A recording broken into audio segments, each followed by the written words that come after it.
there are only cosmetic change in the amendment bill, just an eyewash and to overcome the present political crisis due to the students' agitations against the government. Sir, before coming to the provisions of the bill, I would like to congratulate the students and youth in the street. They were fighting against the government for the genuine cause of the students, and that has become a big victory, and it is a historical agitation made by the students and youth of this country. Sir, at the same time, I would like to demand before this House, let the Honorable Home Minister, because on 20th July, we have experienced the brutal, inhuman and barbarous lathi charge, and also using the weapons, and it has never seen in the history of India against the students of this country, youth of the country. The future of the country is being brutally attacked, and AK-47 gun is used, and so many other weapons are used. I would like to know that who is responsible for this. So we demand that let the Honorable Home Minister come to the House and make a statement before the House. Why? Because Honorable Education Minister has resigned. Education Minister has resigned on the basis of accountability. Sir, Education Minister has resigned on the basis of accountability. If that be the case, I would like to know from the government who is responsible for this brutal lathi charge and atrocities against the students and youth of this country. That has to be stated first. Sir, coming to the provisions of the bill, sir, this bill is lacking bona fides. Why I am saying is that the aims and objects, it is saying that it is to strengthen the fairness and credibility of the public examination system. So my specific question to the government is whether the existing statute of 2024 is not sufficient to meet the purpose. Sir, the question paper leakage and malpractices in public examination is not because of the lack of the statutes and rules, but because the lack of the willpower of the government in properly conducting the examination in a fair and transparent manner. It is not because of the lack of legislation, but it is because of the lapses of the government. Sir, the repeated NEET question leak as well as the CBC examination on-screen marketing system raw, that is also very important as far as the CBSE students are concerned. It reflects the systematic governance failures, attributing the direct legal responsibility to the union government.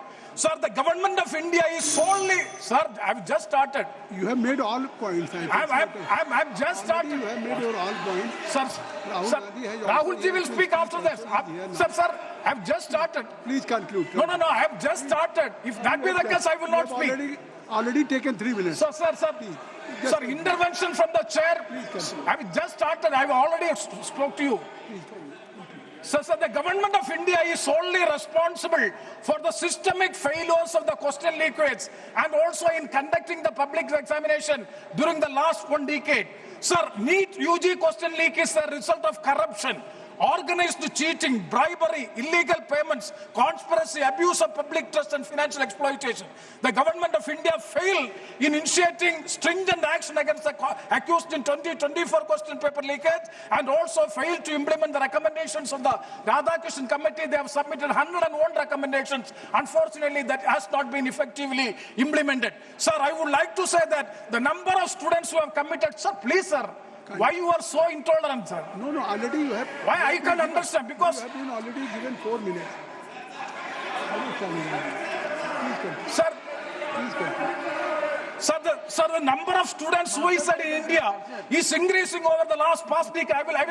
So the National Crimes Record Bureau, the data showing that 65% rise in student suicide between 2013 and 2023.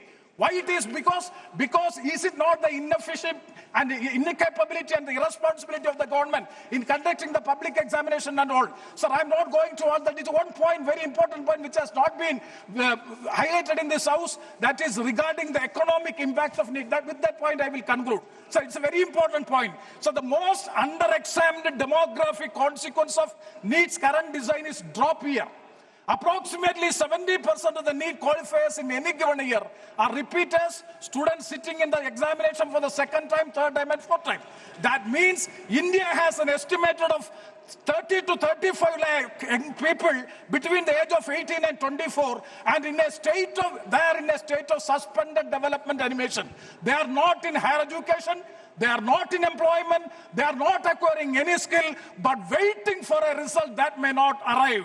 The economic cost is equally important. Sir, I'm concluding. Each drop year, a family's living expense plus coaching fees, it will come around to 3 to 6 lakhs of rupees per year. 30 lakh students aggregate cost of the drop year economy exceeds 90,000 crore. This money does not circulate in the productive economy, does not generate skills, and does not build any human capital. It evaporates only into the coaching industry. So, sir, my suggestion and my submission is kindly entire revamping of the NEET examination is required. The competitive examination has to be reviewed, and all these fair means have to be taken so as to have a proper examination system in the country. Otherwise, the future of the country will be ruined. So, with these points, I would like to conclude. Thank you very much, sir.